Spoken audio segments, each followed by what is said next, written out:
Welcome, movie lovers, to another anatomy of a movie on the Popcorn Talk Network, where today, well, there are puppets of Muppets, and we get to talk Happytime Murders. Are we happy? Tune in and find out. Welcome to Popcorn Talk, featuring movie discussion, news, and interviews. Popcorn Talk. We talk movies. And now, here's Popcorn Talk's Anatomy of a Movie. That 70s vibe. Well, it must be another anatomy of a movie. On the Popcorn Talk Networks, I'm Demetri Panos, your host for today's Anatomy of a Movie, and alongside me, my awesomest, greatest co-host, who usually hosts, but she passed it off to me today, the wonderful, lovely Marisa Serafini. Hello, Demetri. How are you? I'm good. How are you? Not too shabby. Welcome not back. Not too shabby. We didn't have you last week. I know. Last week was a very busy week. I'm sure it was. You know, unfortunately, too, I still haven't seen that movie. You need to go see Crazy I Rich know. Well, it's a long weekend, so I have an extra day to get out to the movies. I did see a movie this week, the movie of which we're going to talk about, The Happytime Murders, starring Melissa McCarthy and a lot of puppets. So, as we always start off, a couple of things you should note. We are very spoiler rich. We talk about the movie after it has opened, and we talk about plot points, the genre. We talk about the casting, the writing. So if you haven't seen the movie, we may give details away that you may not want to be given away. Not may, we will. Yeah. So we're just giving you that heads up. It has been said a couple of times that people actually do like to watch our show before seeing the movie. We welcome anyone and everyone who wants to watch Anatomy of a Movie, but we just want to put it out there that we are very spoiler rich. So on with the show. We always open the show with our thoughts and opinions on this movie. Marisa, you don't have strong thoughts or opinions on any movie, including this one. Well, on any movie, I resent that. I kid because I love, but right. What did you think about that? I had very strong thoughts about this film. Admittedly, I'm going to just be straight and honest and straightforward. I did not enjoy this film. I went into it thinking, well, it's definitely a comedy. It's definitely raunchy. And I went in knowing that I was like, okay, just... It's a world full of puppets. It's going to be ridiculous. I went in thinking that maybe at some moments it would be funny, and I was hoping to laugh like maybe twice. That I did not do. Just the storyline didn't feel original. The jokes didn't seem original. They're just raunchy. We've seen it in other raunchy films. None of this whole movie felt original by any means. And I think Melissa McCarthy, she's great. I've praised her acting, her abilities in all the movies that we've covered for her. A fine comedian. She's amazing. I love her. Actress. And she's a fellow Illinois native like me. But also, it's not out of her wheelhouse. I was expecting a lot from her. This movie just did not hit any good things for me. I really didn't enjoy it. So you weren't happy with the happy? I was not. This movie was happy. More murderous for me than happy. Would you say, to use my own phrase, it made you angry? Yeah, it really did. I will be no, I don't want to say angry, but like I will be the opposing view. It's okay. Yeah, hey, on today's show. It made me angry. You're really not too. When you say opposing view, you're not necessarily an opposing view. I had some high expectations on this movie. The trailer to me looked funny, and it looked as if it was going to deliver something clever. Unfortunately, Happytime Murders, for me, it never rose above the novelty. And like an overused party doll, it wore thin fast, like very fast. And it was a shame. That's where I was angry.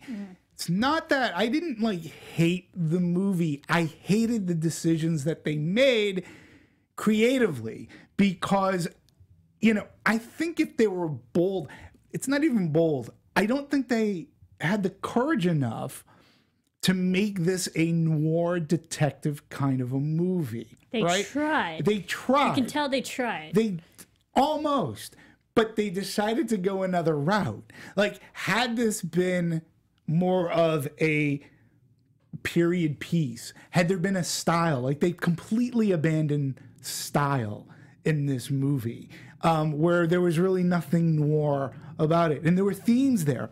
Themes of racism, themes of things that they could have gone on.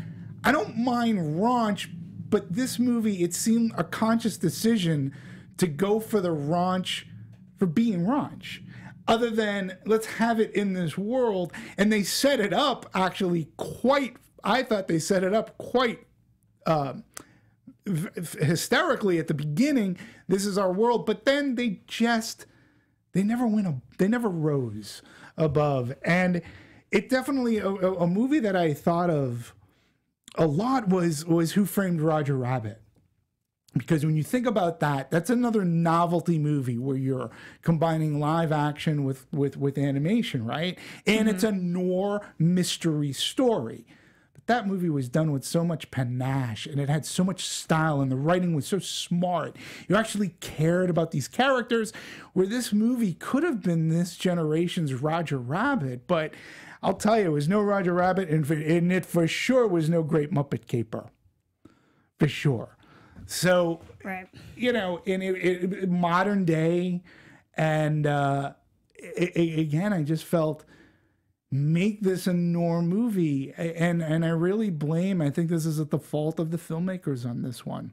I really do. There was no palette.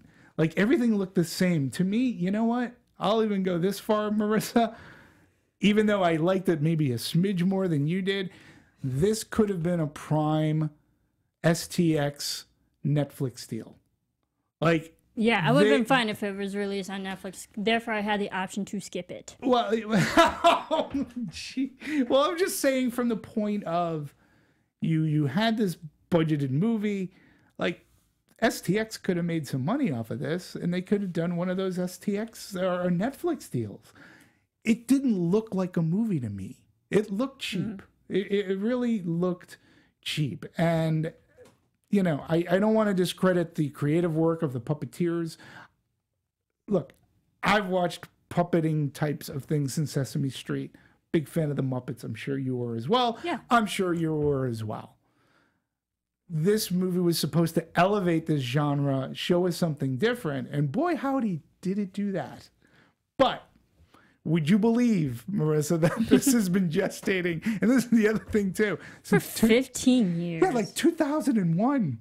It baffles me how people tried so hard to make this film.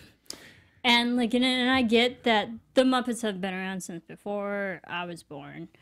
You grew up with them. I grew up with them. So, like, the whole puppet world is not, you know, new. So, and it's fun for the adults now to think, like, let's take what we know and make it raunchy, make it satirical. Yeah, that's fine. But if it, well, my issue was that like, they tried so hard, and the original script started really raunchy. They had to cut back to try to get it PG-13. They're like, no, you take away from the film. Right. And like, let's make it just a rated R. And this movie only had a red band trailer. I haven't seen a normal trailer. So you knew that this movie was going to be straight up R, all cursing, everything that makes it rated R. And that's fine, but none of the content was original. Yeah, it wasn't. It was definitely missed opportunity. Yes, I would say, because again, you know, it fringes on, say, the porn industry a bit, you know, and look, and again, I think back of movies like The Big Sleep, which didn't necessarily hinge on the porn business, but there were salacious pictures. Like, this was what prompted this mystery and the extortion going on here. So had they just taken the time, and I don't even mean that they had to make this movie black and white, right? But make it a period, make the mystery like real story. Take it seriously, and that's why movies like Who Framed Roger Rabbit are taken seriously. Even The Great Muppet Caper. Like, you Right. care for these characters. I get it. It's kids. It's rated G. But still, they take their story seriously. And had you done that here and maybe focus less on throwing in some extra raunch, then you have a story that, even though the raunch, it becomes more accepted. Because I don't mind the puppets swear. And I've watched puppets since Sesame Street, since the Muppets, Mystery Science Theater 3000, where again we have puppets that are sarcastic yet funny. You care.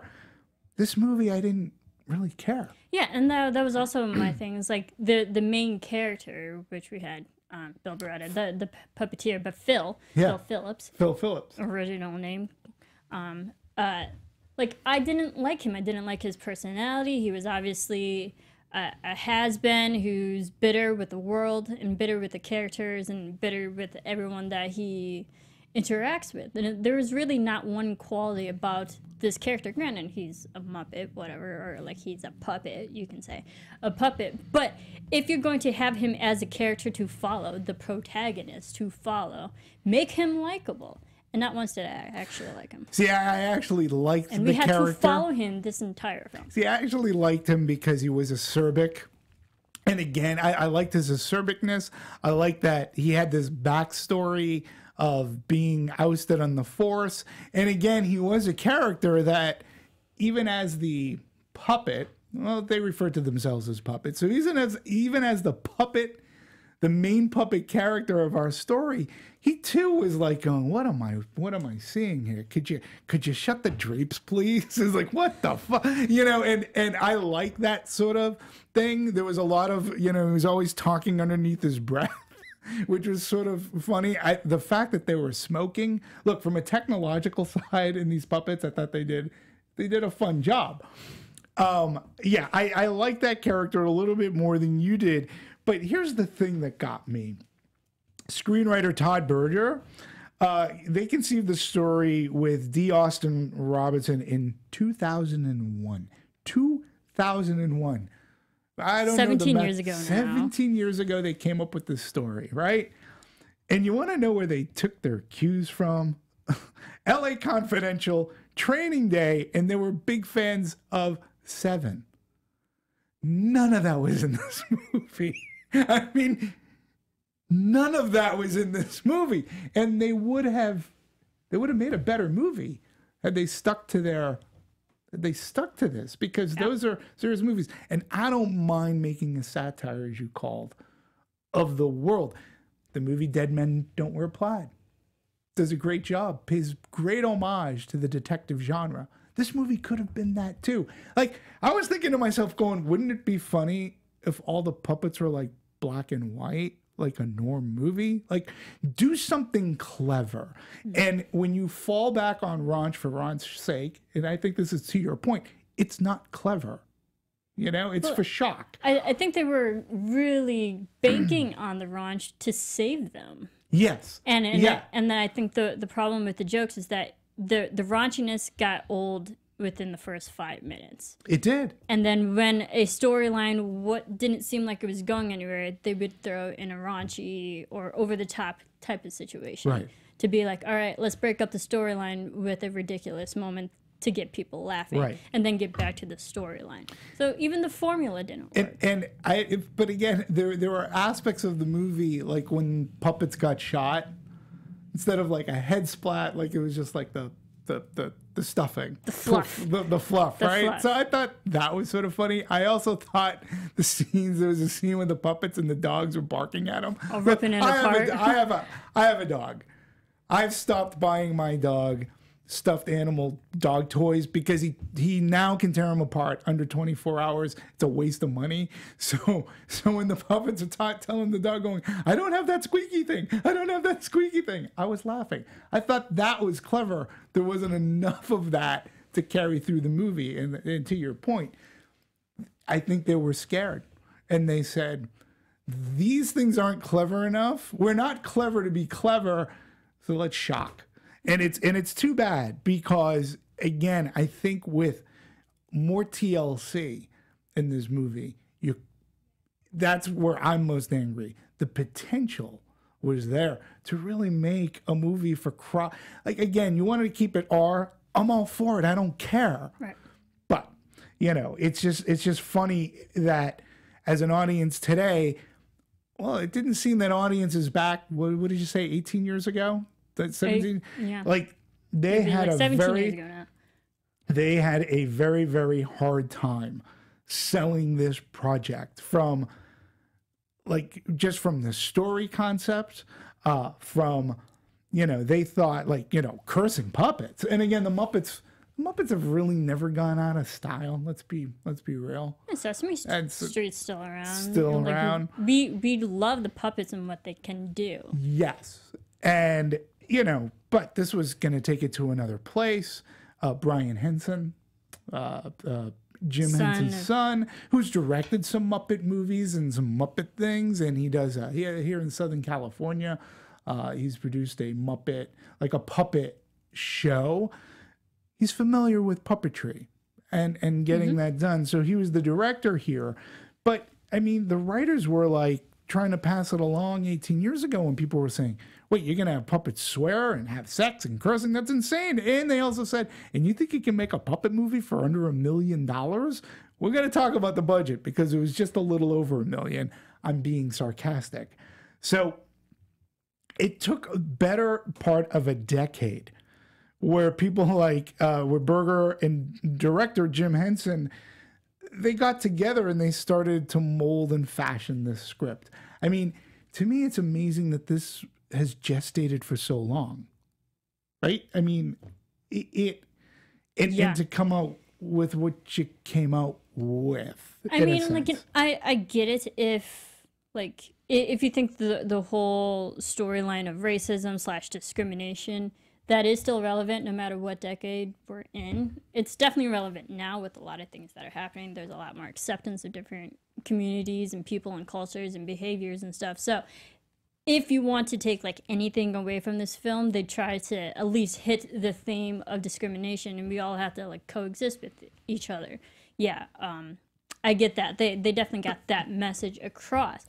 But if that's like the only running theme of this film, but wouldn't you want that to be even further explored? Like, again, good theme, right?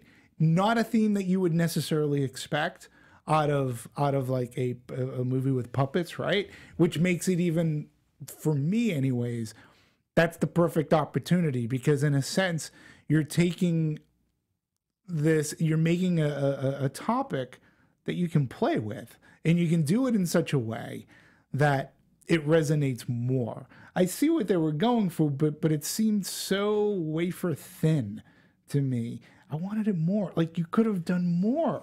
And you could have made a point, almost like science fiction, where you make society look in a mirror and go, wow, there's themes of racism going on over here. Mm-hmm.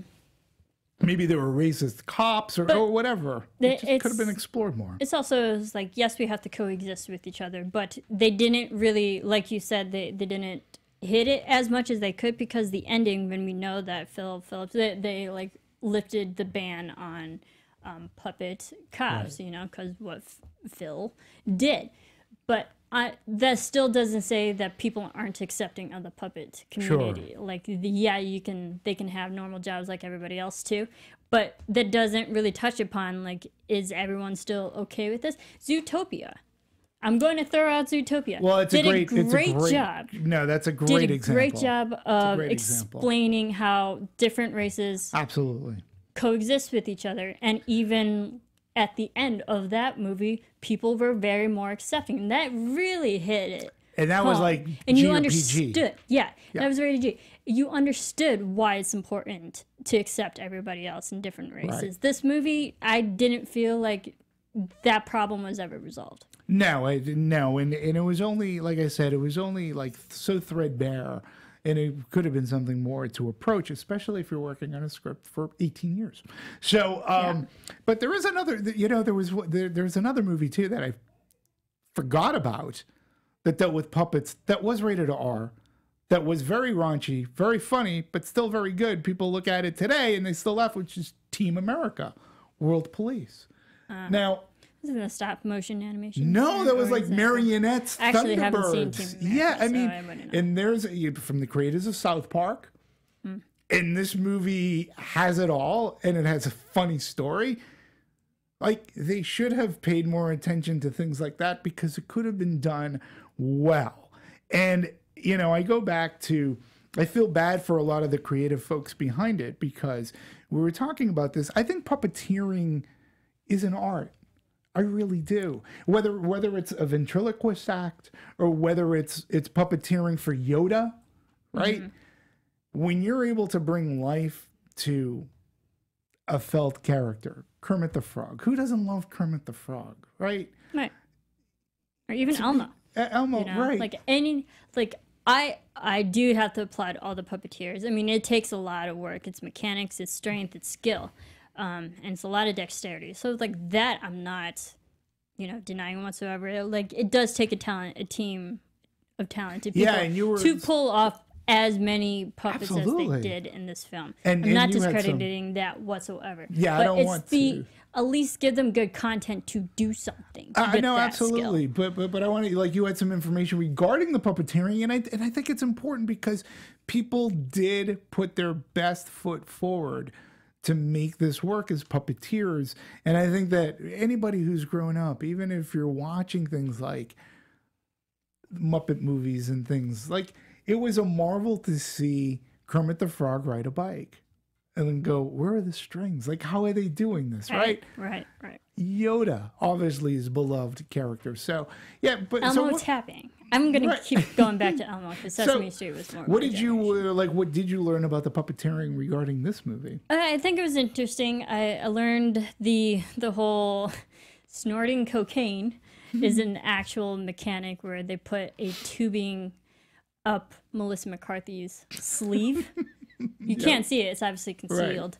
Right. But they put an actual tube pipe system up her sleeve, and it's like a vacuum that sucks up the powder. Right. Simple mechanic. You're like, oh, okay, now I know how puppets snort. Great. Other things like because they are puppets, right, and people have to, they said the best performances from the actual puppeteers when their arms are completely straight and locked, which means that the arms have to be raised above the head. So all the sets had to be raised a few feet. So even that, and we're human size, so when you have an actual tall puppeteer, it has to be taller than that. Yes. And that I actually never really thought of. Like that, all the sets, and especially when the puppets had to move or walk, everything had to be movable. Elevated. And that, I like that. To their credit, I will say that's where the movie magic worked because it didn't look that way at all. You know, interesting fact. So the Happytime Murders is comprised of, catch this, more than 125 unique puppets. 125. Each was custom designed, painstakingly handmade by a team of talented puppet designers, many of whom have had award-winning backgrounds in puppet building, costume design, and sculpture. So all of these puppets in the Happytime Murders, they were crafted by Jim Henson's Creature Shop. Not a surprise. Yep, like all the other Muppets and all of them, too. Sure. Most of the characters built in the shop's New York location, and Phil created in the Los Angeles location so that Brian Henson could guide the process. So that, to me, it's a lot of puppets. I mean, I know that we talked, you brought up Zootopia, right? In Zootopia, I know one of the things we talked about is how many leaves on a tree, right? Oh, yeah. So, or how many furs on just one creature. Right. So in here, we're actually creating something physical, tangible. And that's one thing about the puppets that you have to say. I mean, there was a physicality, tangibleness to them that they weren't CG'd. They do look like different. I mean, yes, they're different puppets, but it is also realistic that they did have different shapes and sizes and genders, because that is what the human race is. We don't look alike. We all do look different. So it makes sense that the puppets would look different. And I'm glad you said that, because there another line I felt was clever was when Phil's brother, who is one of the cast members of this Happytime Murders, he goes, when did you get the human nose? Like he switched from his puppet nose to a human nose. And he bleached, yeah, quote unquote, he bleached his skin to look a lighter blue. Yeah, I thought, again, those are the nuggets that I'm like going, these are things that are very funny that, you know, we should go on. Just going back to the pre-production and things, do you know that each puppet began with simple line drawings? So Henson would approve it, and then once approved, the drawing is blown up to actual size of the puppet, and then a 3D foam mock-up is made with attention such as details, color, all of the skin texture. That's a lot of work. Yeah. A lot of, and again, they're not, it's all creating something new. They did make it a point that this was not the street being Sesame Street. So they were creating brand new characters. And if it's 125 that you have to create, stitch, mold, sew, put together, levers and all that, that's a lot of work. It's a lot of work. So, you know, then as you were saying, the Creature Shop team also made 7 clodhoppers. They called them clodhoppers. So they're 3.5 to 4 feet tall, full body puppets. Now, see, that's the thing too. There were times I'm watching like Phil Phillips like cross the street or something. I'm like going, that's a guy in a costume. That's a but human. It never was. It was like these clodhoppers, and I was like, that's crazy to me because you sort of the illusion works. Yeah. And also going along the Phil puppet that they created 6 different Phil puppets to get that had different functionalities.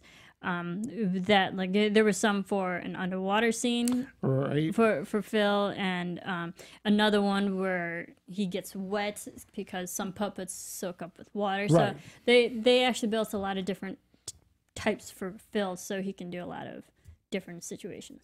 Yeah, and apparently a puppeteer credo is, if you're comfortable when you're puppeteering, then you're doing something wrong.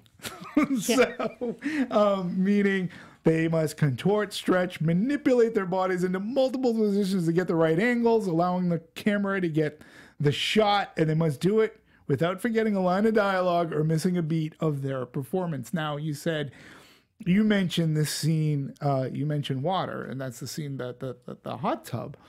And that's crazy because that scene was actually one of the hardest to film because as you explained, so you have this hot tub and that's raised and you have a puppeteer underneath who really can't see, and he's got a rubber glove who's manipulating a puppet and trying to get the line of dialogue as he's underneath a hot tub in water. So that to me, I find, again, I wish the movie were better because the art of puppeteering shouldn't be lost. You know, like, look, if this movie, guess what I'm getting at too, like if the movie were far better received, if it was a far better movie, right? Everybody would be talking about the artistry of puppetry. Everybody would be, because you'd go, wow, what a great movie. And it didn't turn out to be such a great movie, and nobody's talking about the artistry of puppetry. So I want to do that on this show because I grew up watching puppets, and those puppeteers should be given credit for the hard work they did. Yeah, and sometimes it wasn't just one person. A lot of times, oh my God, in the majority of times, it was like 2 or 3 people just using the mechanics for one. Absolutely. So you have to imagine with all the puppets that they had, there were a lot of people on set actually doing the movements of an arm. Like one person would be like directing the left arm, then another person's directing the right arm to do a lot of different things. So you have to applaud all of them because they were all clad in green, so they can obviously be keyed out. But you don't realize literally how many hands it takes just to puppeteer one. No. So let's talk a little bit about, let's talk Melissa McCarthy. We'll talk a little bit about the cast that was in this, the human cast. The last I can recall seeing Melissa McCarthy was in a movie that we reviewed here and talked about and dissected here in Anatomy of a Movie, Life of the Party, I believe the movie, right? Yes. That was the movie that she and her husband, Ben Falcone, co-wrote, he directed. You know, I remember not really loving that movie, but I like that movie more than this one. You took the words right out of my mouth and my tongue didn't feel a thing. I felt the same way. And it's like we said at the top of the show, she's such a gifted, talented comedian. And when she works movies like Heat, Spy, Bridesmaids, I mean, she's funny. She Gilmore is funny. Girls. Yeah, Gilmore Girls. Like, she is funny, right? Mm-hmm. And apparently, her and her husband took an active role in accepting. Like, she had gotten the script. Loved it within 2 pages of reading it. Went to her husband, said, I think I'm going to do this movie. He goes, read it some more. 4 or 5 pages later, I'm going to do this movie. And yeah, and I believe he has a cameo, if I'm correct. He does. Right? When her character walks out, and when Connie walks out, and she's like, "You're the guy I should have effed." Yeah. Instead, it was actually Ben Falcone, her husband, her real life husband. You still can. I like that. But as funny as that line was, it took me out of the film because I know who Ben Falcone is. So it was kind of just for the people who do know the inside joke. It's funny. So now the audience that I saw that with, I'm not entirely sure that they saw the inside joke because he was like, he looked different. They put a mustache on him. I don't know if it was a real mustache or not. The audience I saw it with, they genuinely laughed at that scene. Like, genuinely laughed at that scene. I thought it was a funny scene, especially when he goes, you still can. So it was probably one of the more better directed comedic beats, I think, of that film. And I feel like that line was actually an improvised line from Melissa McCarthy. Yeah. That stayed in the film. I don't disagree with you. Rumor has it that Melissa and Ben also took passes at the script as well. Yeah, Melissa took a pass for the character because her character, Connie, was actually originally a man. Yeah. And but when Melissa went through the script, it's not like they changed the behaviors, so to speak, of the character. She just kind of made it her own. Mm-hmm. Because a lot of the lines were also raunchy, ridiculous, that I think any gender could say, and it would, quote unquote, be funny. But when they were writing out the story and the script, and Melissa got involved, it kind of just changed into, it makes more sense if she was an alpha female, right, paired with an alpha male cop instead of 2 alpha males. Yeah, because we've seen that formula so many times. Sure, Lethal Weapon and Die Hard and name whatever buddy cop film. So that again, that's not an old. No, that's not a new thing. That's old. It's a buddy cop movie trope, and if anyone's going to carry it off, again, Melissa McCarthy with her acerbicness, she can. And I'm not saying she didn't have some funny lines. Again, I think I may have laughed at the movie a little bit more than you did. She was funny, but I'd have rather seen her in a sequel to Heat, if you're going to play a cop, like, because the Heat. She was so good in that movie paired with Sandra Bullock, but she was great. And I believed her. She was 100 times funnier in that movie than she was utilized in this movie. And the good thing about Heat was there's a lot of slapstick comedy in that film. They didn't rely so much on the raunch. They relied on situational comedy, the sitcom part of it. And that's why, and like you've heard me on past anatomies, I'm a sucker for slapstick. There really wasn't a lot of slapstick in this movie other than blowing up puppets via shotgun and fluff flying everywhere. Yeah, and a lot of squirting, for lack of better gratuitous words. Sex. So, but again, just going back to Heat, had you even made it similar to that, add in some more situational, like you could have had. There were so many templates to have used, and I think they were afraid to make this noir, because another thing about noir is color palette of your location, right? Because Noir, lighting, Noir should have an Cinematography. undercurrent of darkness, whatever. Yeah. Everything in this movie looked the same. And this I noticed from beginning to end. Everything looked the same. There was no threat. There was no, we had the rain, but Maybe the shootout in the alley was like the closest thing they tried to get to Noir. Yeah. But I'll give it I to you agree there. that because this is rated as, or like it's categorized as a comedy, there's a lot of light, heavy lighting to light it up, to make it lighter. To make I it guess, funnier. but I laughed a lot at Who Framed Roger Rabbit. But Robert Zemeckis is a very talented director. Okay, I'm not making a comparison from him to Henson here. I'm just saying they took the time to set up the world, the noir world of the 40s. I forget right now what year Who Framed Roger Rabbit, what year it took place. But that's the thing. If you create a world and it's essentially a period piece, if your story is good, you don't care what period the movie's in. So they could have done it modern day had they wanted, but why? Since it's Phil Phillips as opposed to Philip Marlowe, and since it is his over voice, which is a common trope in these kind of noir detective movies, make it more of that. Play off of that world. And in the puppet world, I would just figure you can do so much more, almost like in animation. But they seem to be restricted by their own, I don't know, they just seem to be afraid to take a risk to do that. Maybe they thought they would lose audience. So let's go for shock value. That'll bring them in. I don't know. Yeah. I don't know. And to not to keep hitting, beating a dead horse, but it seems like they tried to go noir, and like they pulled some themes, some elements from noir, but not fully went there, because if you go too serious, then it's fully noir. It's dramatic. And then that plays with the different genres of this film, because it's supposed to be funny. We don't laugh at noirs.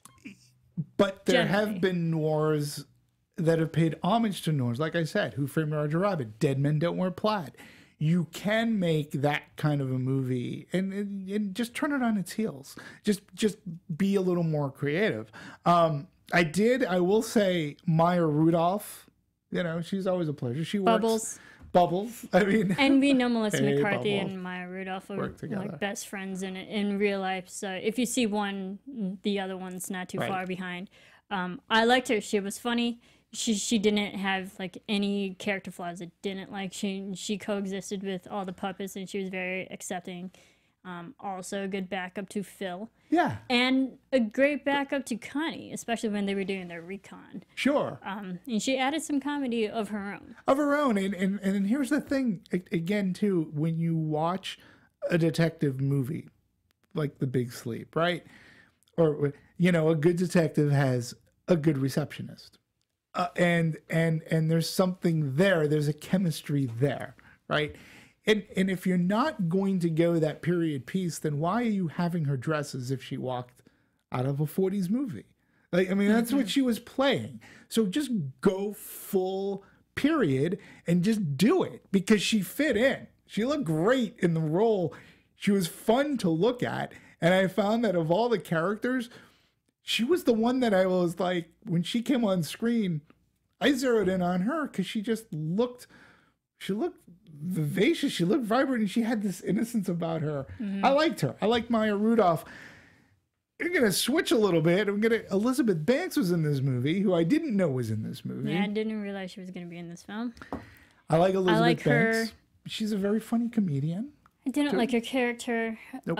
especially how they built her up to be somewhat of a good person, the former ex-lover of Phil Phil. Phillips. So Yep. like you're rooting for her, and then obviously there's the twist with her character. She's actually in on it. But when she had an explosion in the car, I didn't feel for her. I was like, oh, goodbye, Elizabeth Banks. I just Sorry. knew she was. I thought that was also too simple. Yeah.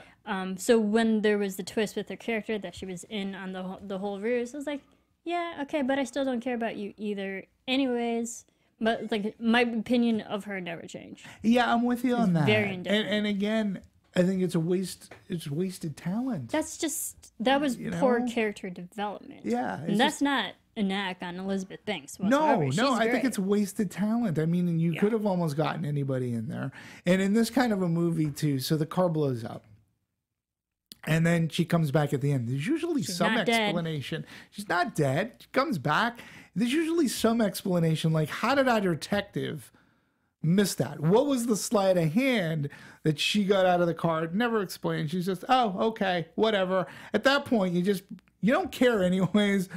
But I'm bringing it up because it's something that usually is somewhat explained. Like, how did they pull one over on our hero detective? We never got that. And then we had Joel McHale. We never actually saw her get carted off.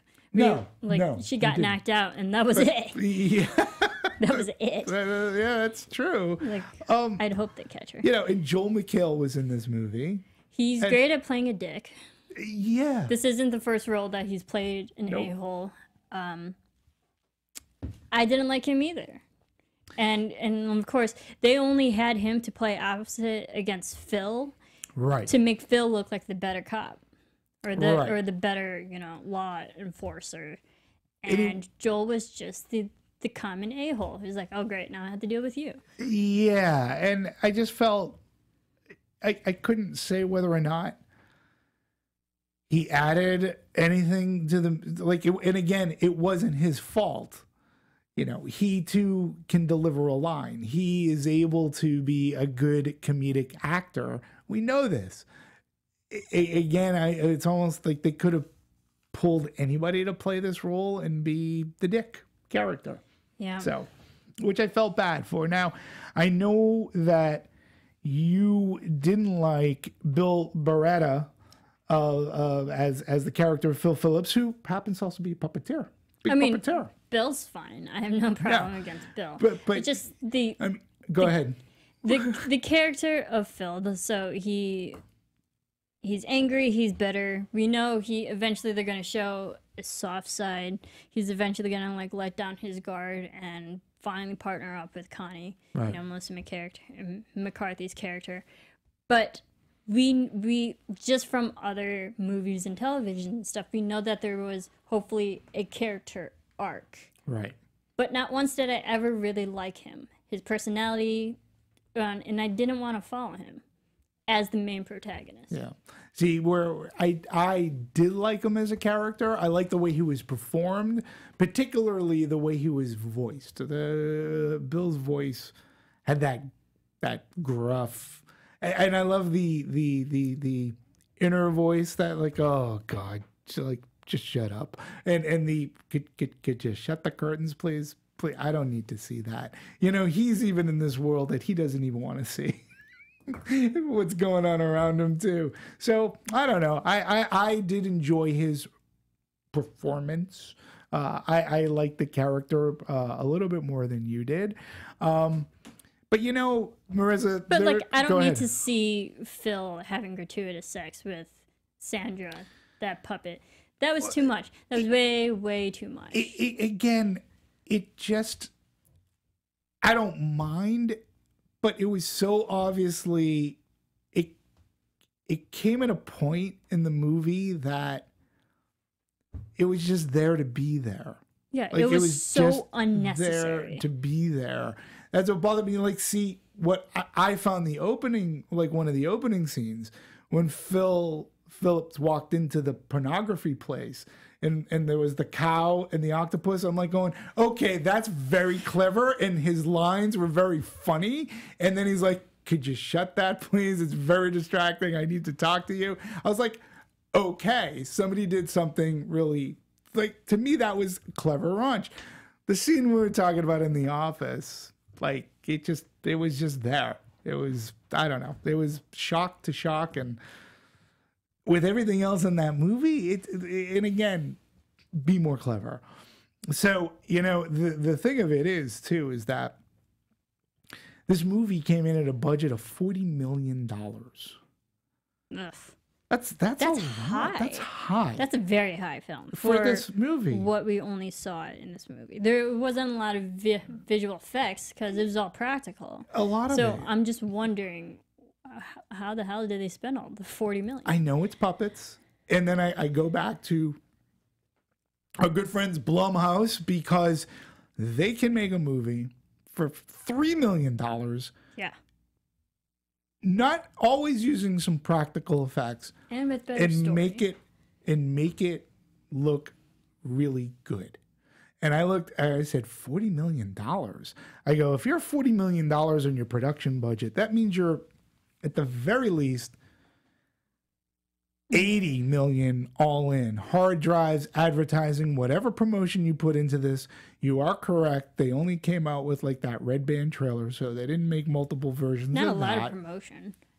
So you had that, and I'm telling you, I was a little bit shocked. Now, the other thing is when we talk about $40 million, well, box office wise, Stop making that. yeah, but well, it opened up last week. It opened up on about 3,000, just a little over 3,000 locations, so it's like 3,200. That's a wide release. That's a high wide release. It's a wide release a lot of from theaters. a studio STX. Now it's a lot of locations throughout the country. Didn't have a foreign release as of yet, and it came in at number 3, and it didn't even crack 10 million. It did 9.5. Yeah. And it came in number 3 behind holdover movies, Crazy Rich Asians. And with this Pardon me. particular opening, it's actually, not to sound terrible, it's the lowest per screen average opening Melissa McCarthy has had in her career. It's the lowest that she's had. That was a wide release. Yeah, Yeah. that's awful. Yeah. That's not good. No. Because she's a great actress, and like I hate to compare box office numbers to her past projects, but that's not promising either. No, it doesn't. It doesn't bode well. Well, it does. Well, it dings her career a little bit. I mean, I still think that people will gravitate towards Melissa McCarthy, especially if there's a movie and a project where the trailer showcases this is the movie that we want to see her in. So, we want to see her in a sequel to Spy.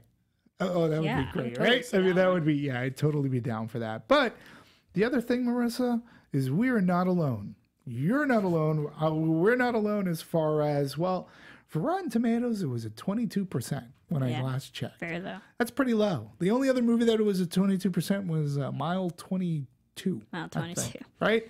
So, but here's the thing that really surprised me. I'm going to tell you why it surprised me. Did you see it in a crowded theater? Not any really, chance? no.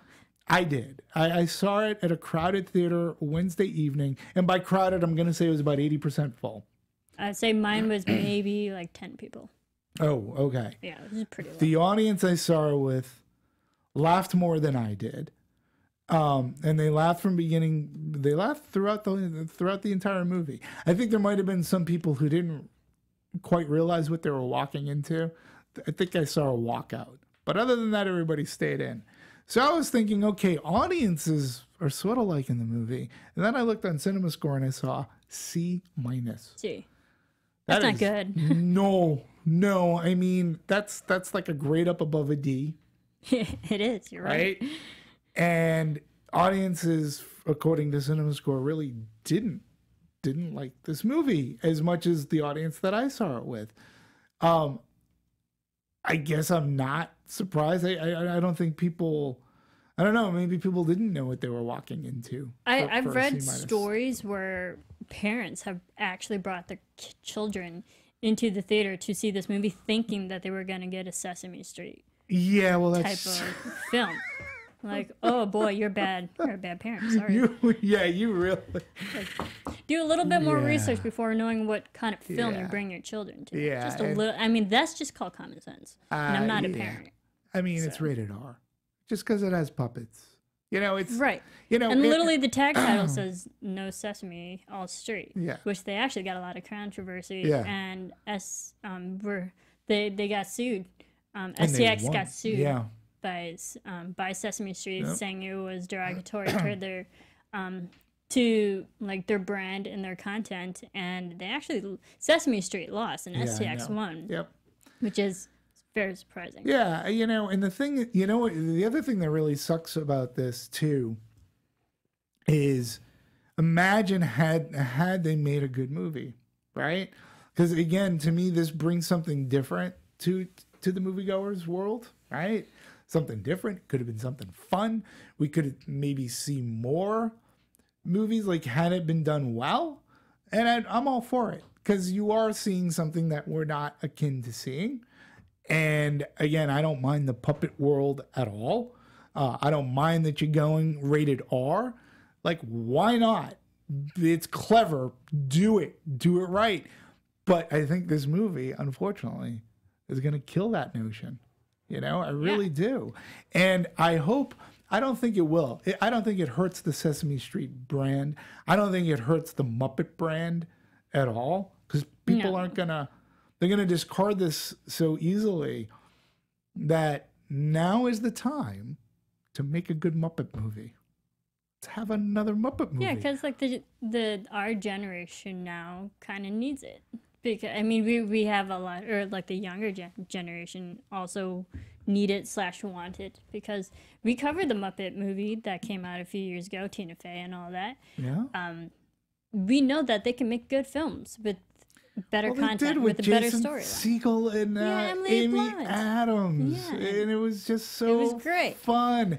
And again, it can be done. And I'm going to go as far back. I brought up the Great Muppet Caper, because that in essence is a detective. I know it's a little more Sherlock Holmes-ish from what but it was a fun. It's a good story. It's a good story. It's a good story. Like the concepts there. It's just about the execution. Absolutely. This movie did not execute. No. I mean, they executed. They murdered it. They killed their own film. Yeah. And yes. I'm still laughing because I've see. I'm more funny than this film is. In all the years that we've been doing this together, I can count on one hand and probably just use one of my digits to say how much Marisa has hated a movie. And this one, of all our years together, this movie, I'm going to say it is your most hated movie in our entire existence as Anatomy of a Movie. It definitely moved its way up there. Not that I'm proud of it whatsoever, but it's more so I wanted to go in with a good laugh. I knew it was going to be raunchy. I knew the concept was going to be ridiculous, but at least make me laugh. At least make me enjoy it. That's the way. That I did not enjoy. Bad comedy. Like I actually had kind of low expectations for this film, but it didn't even hit that. Okay, on the spot. Happytime Murders, A Mother. Which one did you hate more? Oh goodness. Don't compare those two. Happytime Murders or Mother? Which one?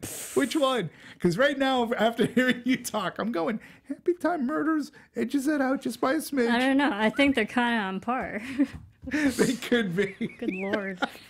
Just wanted to throw that out there because, you can watch our dissection of Mother. See, I probably have to put Mother over this movie. Oh, you do? Only for the post fact of knowing the allegory of the Correct. story. Okay. Like, there was more thought into the concept of Mother than this movie had. Yeah, there was a little more creativeness. I'll give Aronofsky that. Mother, there you go. You're a little less hated than Happytime Murders. Both of these movies were low on my list. They're not good movies. Look, this is not a good movie. I'm not defending it. I was more, it didn't, like I said, it didn't make me angry. I was more angry at the choices that they made. There was potential here, and sometimes that's tragic. When there's potential. The execution fell flat. It was bad. It was bad. So, I think we should just wrap up. I think we've solved the mystery of Happytime Murders here. I think so. We're done, right? It's a wrap. Yeah. So we're good to go. Marisa, how can people support you on social media? Where can they find you? Everyone can follow me everywhere at Serafini TV, Twitter, all that fun stuff. At Serafini TV. You can follow all of us here at the Popcorn Talk, our particular show at Movie Anatomy, and all those fun social media platforms. Great. And me, you can please support me on Twitter at dmovies1701. You can find me here on Popcorn Talks Anatomy of a Movie. Also, I'm on Popcorn Talks Meet the Movie Press, where we just talk about the biz and what's going on. So tune in. Tune in often. We still have, well, we're going into fall. Summer's almost over here, right? We got fall. We have movies like Searching. We'll have movies like The Predator. We will have... and we even have movies in our past, like The Muppets. Yes, we have The Muppets. Like Zootopia. Absolutely. Even Mother. All, yeah, Even Mother. We have a lineup. You know what, Phil? Speaking of our catalog, the movie Annihilation, I know, 7,000 views on Annihilation. Can you believe it? So we're 7,000. We go all over on a the movie place. that really wasn't that good either. 7,000 views. We're big, folks. We're big. You just don't know it yet. In any case, please tune into us next week, where we will be searching for Searching. There you go. All right. Thank you very much for joining us today. Have a great day, weekend. Just enjoy yourselves and keep on going to the movies. From producers Maria Menounos, Kevin Undergaro, Phil Svitek, and the entire Popcorn Talk Network, we would like to thank you for tuning in. For questions or comments, be sure to visit popcorntalk.com. I'm Sir Richard Wentworth, and this has been a presentation of the Popcorn Talk Network.